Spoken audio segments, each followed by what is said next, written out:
Welcome back to Sophie and Sebastian. In today's episode, Bert takes up bird watching, and Sophie and Sebastian want to help him out. Let's find out how that goes. Enjoy.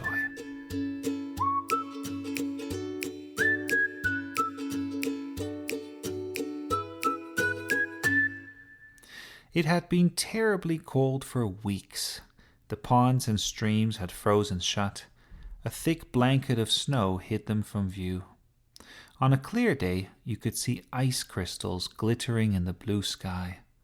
It was a pretty sight, but after a while everyone gets tired from being cooped up inside. You just want to go outside and take off your coat and enjoy the warmth of the sun. Then, one day, winter took a break. Perhaps it was tired too of always being so strict. Instead, winter went on a holiday, making no promises to stay away for good, but leaving behind the feeling that spring was around the corner. Everyone felt a little festive. People took the time to greet each other when out for a walk. Little streams of water gushed joyfully through the downspouts like kids down a slide. In the trees, the chickadees and nuthatches were flitting back and forth. On the rooftops, crows and magpies made fun of each other. Meanwhile, Sophie and Sebastian were riding their bikes up and down the wet sidewalk. "Look at me," shouted Sophie. "I can bike without any hands." For a brief second, she took her hands off the handlebars. Then her bike started turning left, and before she knew it, she had landed in a snowbank. "Nice try," said Sebastian, and he laughed so much he also fell over. There they were, lying in the snow, looking up through the bare branches of the trees and enjoying the warmth of the sun on their faces. Just then their old neighbor Bert came outside. He was carrying a chair, a pair of binoculars, and a notebook. Sophie got up. "Hi, Bert," she shouted. "Shh," said Bert. "You're scaring away the birds." "What birds?" asked Sophie, before taking a look around. "Exactly," said Bert. "I'm going to find out what birds live around here." "That's cool," said Sophie. "Is that a new hobby?" "You could say so, I suppose," said Bert. He plopped down his chair and sat in it. "Did Fran buy those binoculars for your birthday?" asked Sophie. "Yes, though I didn't ask for them."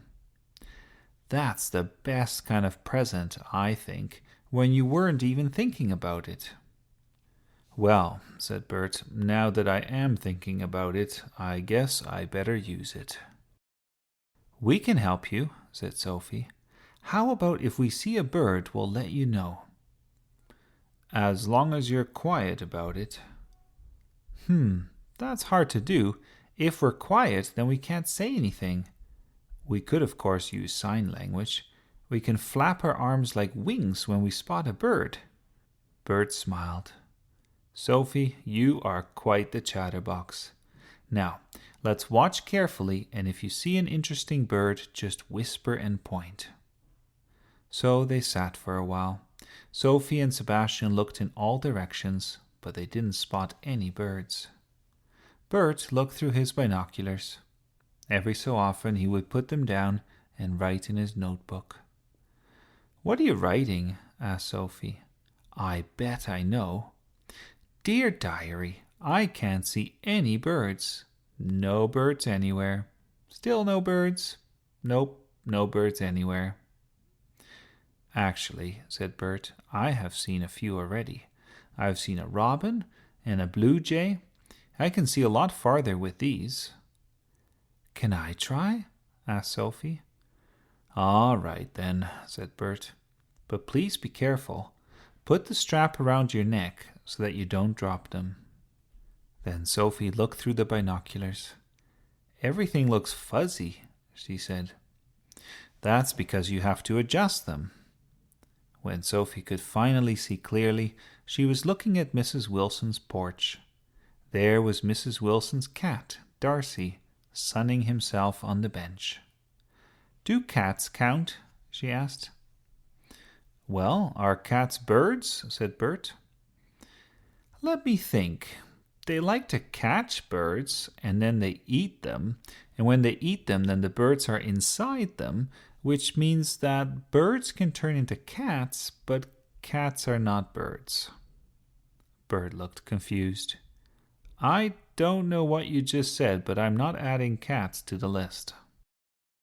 Then Sebastian said, "Look, in the tree."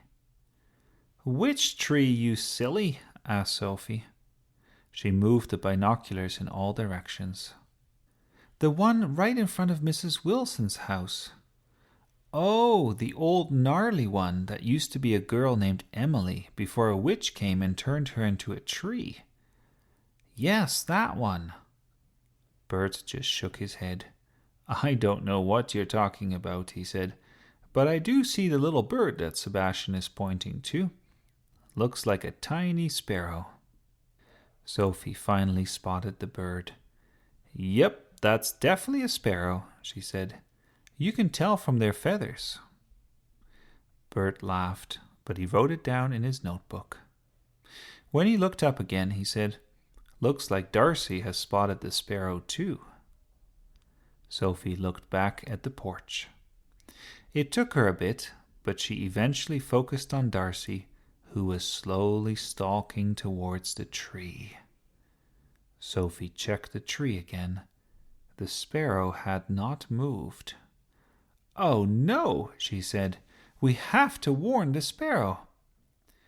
"Why?" asked Bert. "Sometimes cats eat sparrows. That's nature for you." "No, that's not why," said Sophie. "What then?" "I'll explain later. First, I have to save the sparrow." She gave the binoculars back to Bert and ran towards the street. "Watch out!" she shouted. "Don't let Darcy get you."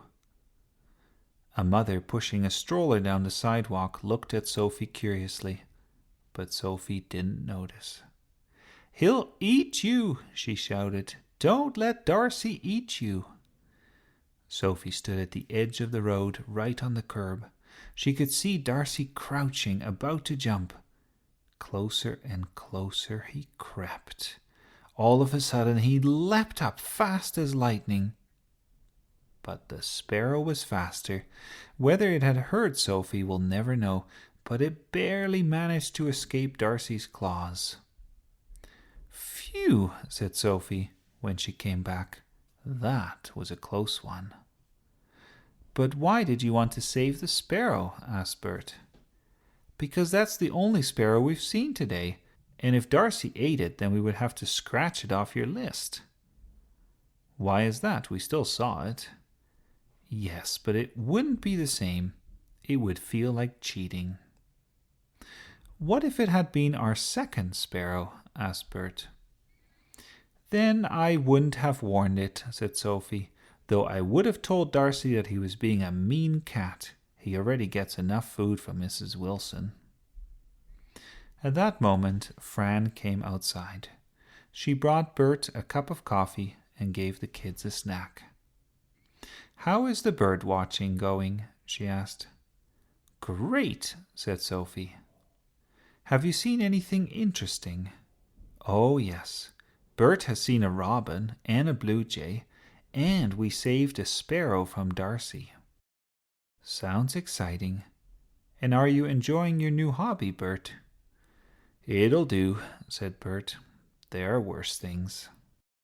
"I think it's awesome," said Sebastian. "I bet if we wait long enough we'll see an airplane." "Probably," said Bert, "though your definition of a bird is rather a loose one." Then Bert helped Sebastian look for airplanes, and Sophie went to Mrs. Wilson's house to teach Darcy a lesson. It was really a beautiful day, the kind where it doesn't matter too much what you do with your time. On days like that, it's just good to be outside, to see your friends, and to do a whole lot of nothing in particular. Thanks for listening to the Sophie and Sebastian podcast. If you'd like to support us, please check us out on Patreon and join our Facebook group. Hope you'll tune in next time.